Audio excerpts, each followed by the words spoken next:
Okay, here we are back again.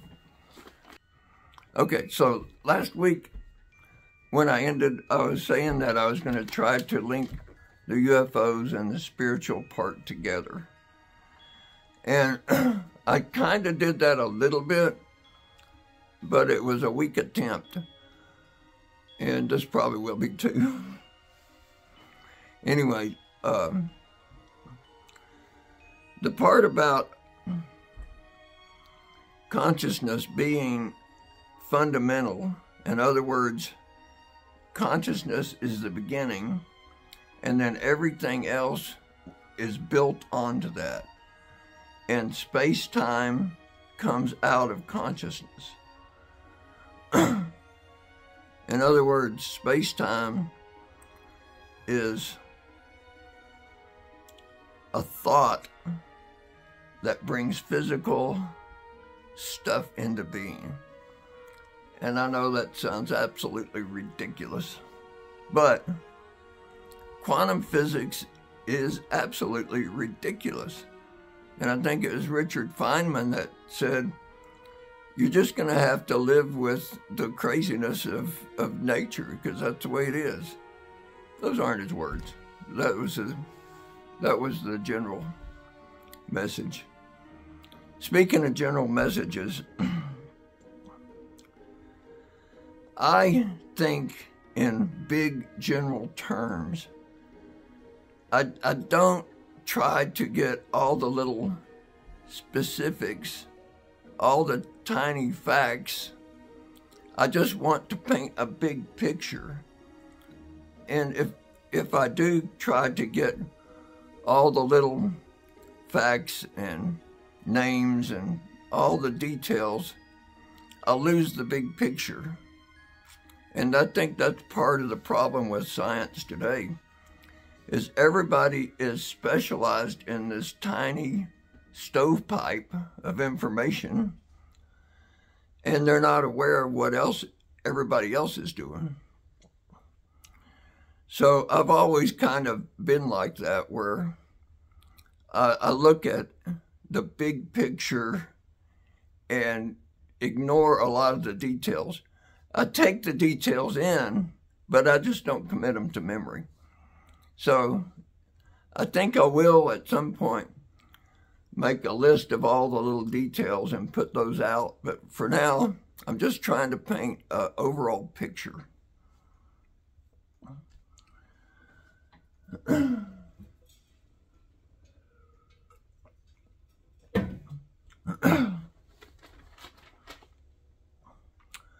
This throat cancer messed me up. In more ways than one. Moving on here.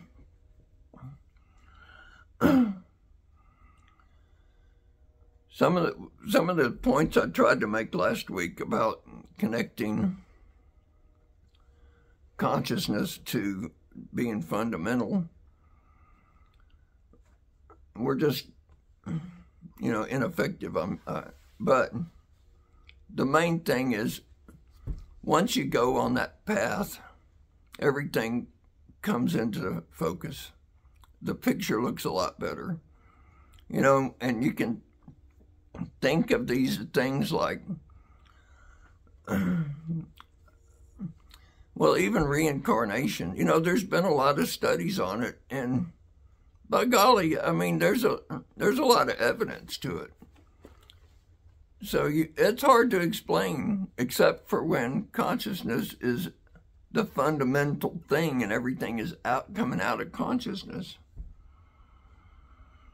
So also there's acquired savant syndrome, where somebody gets hit by lightning or has a head injury, or even sometimes surgical things happen. And that's where this person acquires abilities that they didn't already have. Sometimes it's math, sometimes it's general memory, sometimes it's art, painting, or, music, but that just pops out from nowhere. And I think I mentioned I think I mentioned deathbed lucidity, and that's where, people have lost their minds from disease, literally, and they haven't communicated anything for sometimes years, don't remember their family's names or their name. But right before death, they all of a sudden remember. And they're able to have these conversations. And everything makes perfect sense, just like before they had their disease. And then they die. So where was all that information? You could say it's in your brain, just wasn't able to find it, but we're going with this theme that consciousness is outside your body. It's fundamental. And like I said, this holds the key, the Rosetta Stone, so to speak. And along with deathbed lucidity, you have shared deathbed experiences. A good friend of mine had one of these. So we're at the moment of death, or right before, not only does the person that's about to die seeing or having hallucinations, if you will, they're seeing people that have been dead for a long time, Jesus, God, angels. But not only they're seeing it, people in the room are seeing it. Sometimes not everybody, but one or two might be, along with the patient. So that's pretty strange. Unless you use the Rosetta Stone, like I was saying. I mentioned the placebo effect, and that makes a lot more sense using this way of thinking.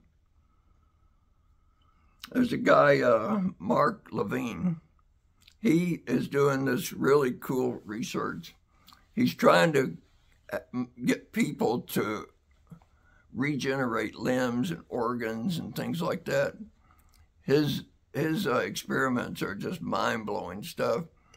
But he understands that consciousness is not in your brain. But he thinks it's spread out to every cell in your body, which, it's an option. But it doesn't explain other things. Only that consciousness is outside your body, in my opinion, does all these check marks get checked. Then you have people there. There's some kind of disease, and when we were kids or young, it was referred to as water on the brain. And as when a baby is born, and they've got really big heads, and it's all water or fluid. Some of these patients, some of these babies, I should say, are born with really no brain. They have a brain stem, and the rest of their skull is full of water, full of fluid. Now, most of these people don't live but hours or days, but some of them survive. Sure, they're severely handicapped, no doubt, but some of them reach the criteria of being conscious. In other words, they recognize their friends. They have favorite toys. They recognize themselves in the mirror. Things like that. So with no brain, how do you have any consciousness at all? What else? There's a bunch of them, but let's just go with that for now, would you please? I know it's a huge, huge step, but these are the kinds of steps we have to take to understand this. Okay. So there's a thing called Sigma 5. It's a way, or Sigma is a way of evaluating scientific research to put it into papers, to make it publishable. And the gold standard is Sigma 5. So, one, there's just no chance of this thing being right. Two, tiny bit of possibility, but no, can't be. Three, shows a little promise, but no, it's just not likely at all. But by the time you get to Sigma 5, it's almost a certainty. Now there's a guy, Dean Radin, with the ions, I-O-N. He's got a research facility. They've been doing this research on random generators. They've got these things all over the world, and they've been running for years. I think like 20 years, maybe more. And they just put out random numbers. So that's what they do all the time, except when a major event's about to happen, they stop being so random. So the random generators seem to be affected by the consciousness of people. Like, you know, like 9/11 or something like that happens, and everybody in the world pretty much is aware of it at the same time. And these random generators start being less random. And it's a small effect, but it's a consistent effect. And not only do they become less random when that happens and everybody becomes aware of it, but they become less random like up to 3 days in advance. Now these experiments have a Sigma 5 designation to them, and they've been published, but they're ignored because they don't fit in with the theme that, you know, physical stuff is all there is, and that's a problem. I've seen interviews with physicists and different scientists, and when they're asked about ESP or things like that, or UFOs, or their standard answer is, there's absolutely no literature on this. There's nothing that's ever been published that that verifies these things, and if they happened, if they were real, somebody would have published papers. These guys have never looked for the papers because they're out there. That's another big point. Another thing is quantum physics is just really, really weird. The Nobel Prize in Physics were given to these 3 scientists in 2022, I believe. Yeah, 2022 in physics. Nobel Prize, because they basically proved out the quantum entanglement. And that's where two quantum particles get connected at some, and they're connected and then they're separated. And it doesn't matter how far they're separated. And they refer to these things as spin up and spin down. It doesn't really mean, you know, this. It's crazy. But anyway, scientists refer to particles as spin up, spin down. So on these quantum particles that have at one point been linked together and then separated, when one of them is changed from spin up to spin down, immediately the other one, no matter how far it is, it does the opposite. So they go like this, like this, and then when this one changes, the other one flips over automatically. And that's what they call quantum entanglement. And that just shows that there is a connecting force that isn't obvious. Now, this doesn't happen at the speed of light. It's instantaneous. There's no delay at all.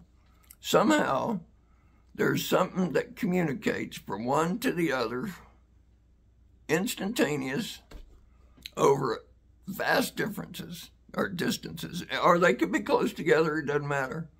Distance just doesn't affect it. And then there's this stuff, I'm getting closer to the UFO thing.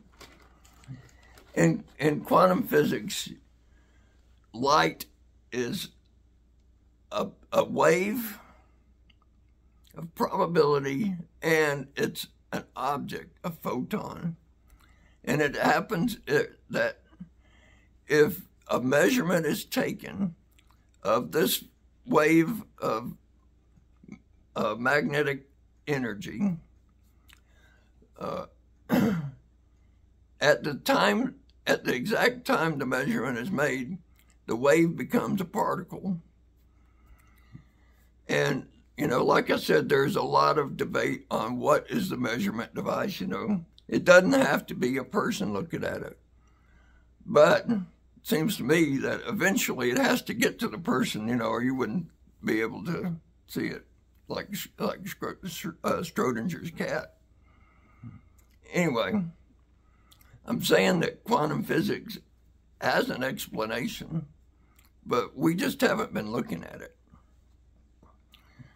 So when people are explaining things about UFOs, their sightings, their interactions and stuff, you get all these really weird stories. And you get these abduction cases. John Mack was a psychiatrist. I think I mentioned him in one of the earlier videos, where when the Air Force would have a pilot sighting, they tried to discredit him and send him to the shrink right away. And it ends up, this was the shrink they sent him to. They sent these guys to John Mack. And of course, at the beginning, of course, he thought this was a mental problem. But over time, he said no. He came to realize that this is a real experience these people are having. And he started studying people that would come to him that had these interactions where they were abducted from their bed or something. Now, these stories always seem to go that the person is in their bed at night alone, or they're with their wife, whatever. These beings come, paralyze them, and take them out of the room to their spaceship. But they don't go through the door, or they don't go through an open window. They go right through the ceiling, or right through the wall, or something like that. Now, that cannot be a physical experience. That is something more akin to a ghost story type thing, where this is a mental experience. And it's my opinion that that mental experiences are in a different dimension than physical.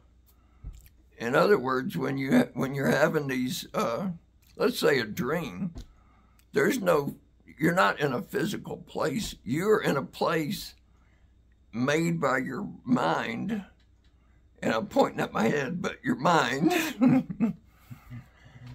and that's not a physical place.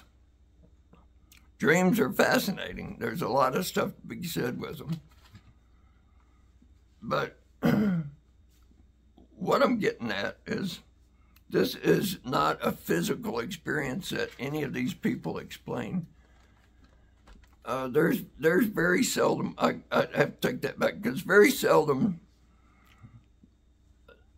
like Travis Walton, where he was physically taken up into a spacecraft by some kind of tractor beam or something like that. There's a few cases like that, but most of them are of a non-physical dimension. We have this non-physical dimension of this thing happening, and it seems to be a physical thing happening as well. Because if it is true that David Grush and all these people before him that have claimed that the U.S. has a operation where we go and retrieve crashes, now that is a physical thing. So you've got the blending of this non-physical and physical thing, a lot like a light, a wave, or a particle.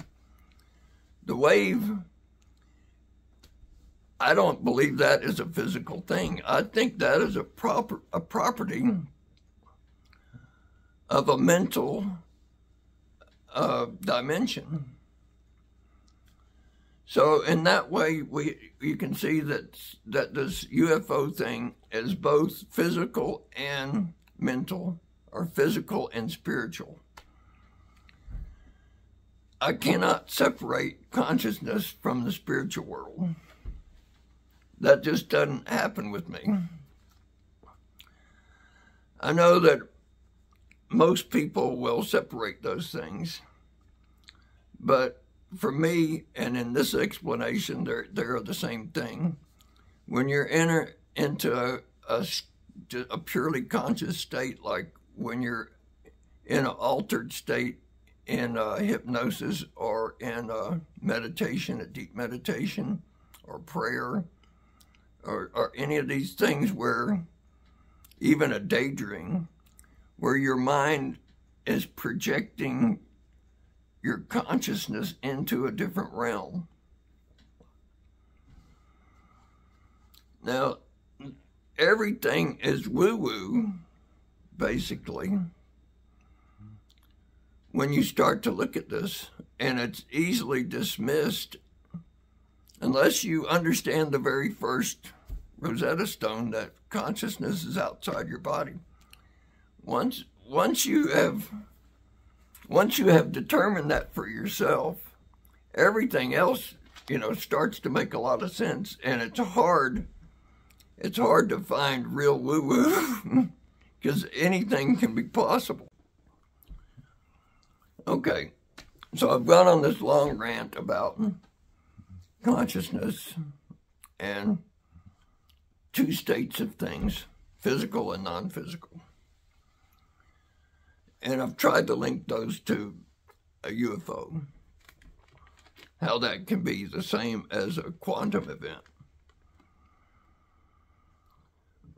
I want to go back to a question my wife once said. She asked me, how can this be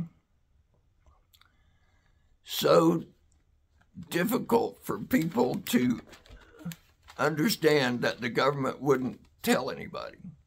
In other words, she's in the mindset that this is a physical thing coming from another planet with these people in there that are just like us.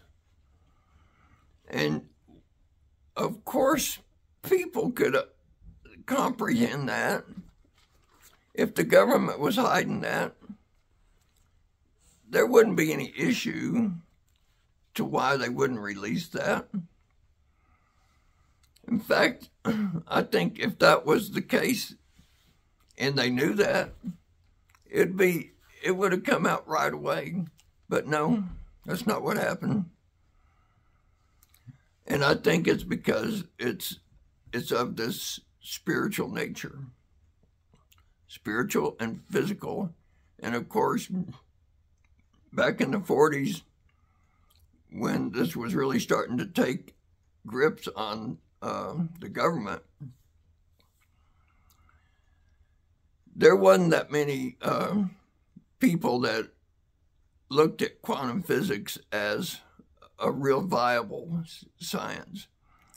Now, quantum physics is like one of the most important sciences we have. And I believe that we're leaving this. We went from Newtonian physics with Newton and the gravity and all that stuff. We branched out to include quantum physics with all the weirdness, and they've always been tried to link. They've been trying to link them forever, and I think we're going to be moving past that. In fact, a scientist, Jack Safate, the crazy professor that movie. Oh goodness, what was the name of it? Back in Time or something like that. Anyway, I'll figure it out and put it on here. Jack Safate he thinks quicker than he can talk. He's got a Italian temper, but he's interesting as hell. He's like the Forrest Gump of scientists. When I first started hearing his name pop up, I remembered I was going, that guy's like really kind of crazy. But his name kept popping up in these scientific circles. And ends up, man, he's got his fingerprints on so much stuff everywhere. It's crazy. Back to the Future. Back to the Future was the movie that he was portrayed in. That he was the crazy professor. Anyway, he refers to this new science as post-quantum. So in other words, we're leaving we're leaving behind. We're not leaving it behind. We are now including a different stage of science. So back to the question, what could be so terrifying that the government wouldn't release this to the public? Now, I don't know, of course, what the answer is. But imagine this. Now, we're going to imagine this because there are claims that people have made that in the days of Eisenhower, that he made some kind of agreement with these extraterrestrials, which we're now referring to as non-human intelligence. It's a big distinction there. So, according to these stories, they made some kind of agreement that was probably not to everybody's best interest. And the thought is that it was an agreement that these extraterrestrials would be able to experiment on a certain amount of people. In exchange, the government or the military would get information on technology. Now, if that's the story, that would be really hard to tell the public. Now then, there's a certain faction of the military, of the Congress, of the government. Part of these are religious people that believe that this is some kind of demonic energy, demonic forces. I'm not saying that at all. But imagine if the government made a deal with these extraterrestrials and at least there's a question of whether this is a demonic force or not. Can you imagine that coming out and the people going, "You made a deal with the devil"? That would be civilization, devouring itself. People would go absolutely crazy. I don't think that's exactly what happened, but it checks a lot of boxes. I think that things are known about by a certain amount of people. It's not the government that knows. There's a handful of people that are involved that know a lot more than we do.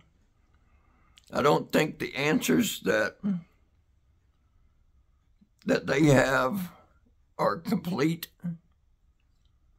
but I think they would certainly help us if we knew. But a lot of that has to do with the physical stuff that's been recovered, and the fact that the CIA did a lot of studies on mind control and woo-woo stuff that they just hadn't really admitted to. They got busted.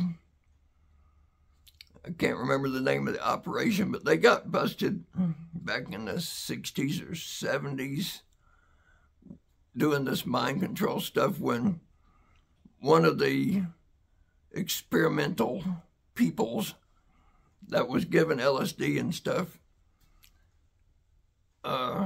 was killed. One of the psychiatrists, he went nuts about it, of course, and he burnt their building down to the ground, and all this stuff came out. There was big lawsuits. The government lost the case. They owe all these people, all this money for giving them LSD without telling them what was going on. I think there's like 7,500 people that are involved, patients, and only like maybe 1% of them have come forward and claimed their money. They don't want to have anything to do with any of it, even collecting the money. So the government has been involved, at least the CIA, in these nefarious operations. No other way to put that. Trying to learn how to control minds. Now, it's still happening. There is a...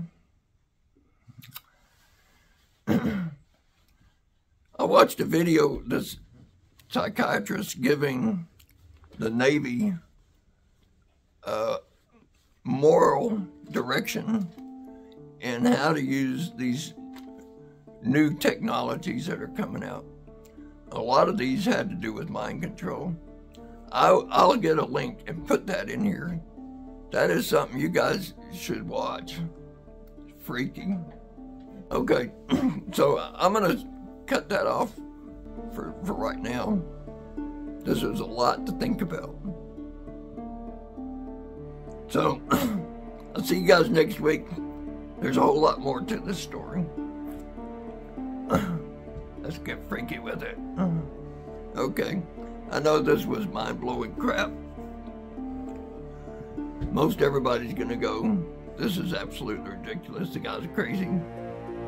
But don't think about whether it's crazy or not. Just think about whether this would explain things. Okay, see you next time.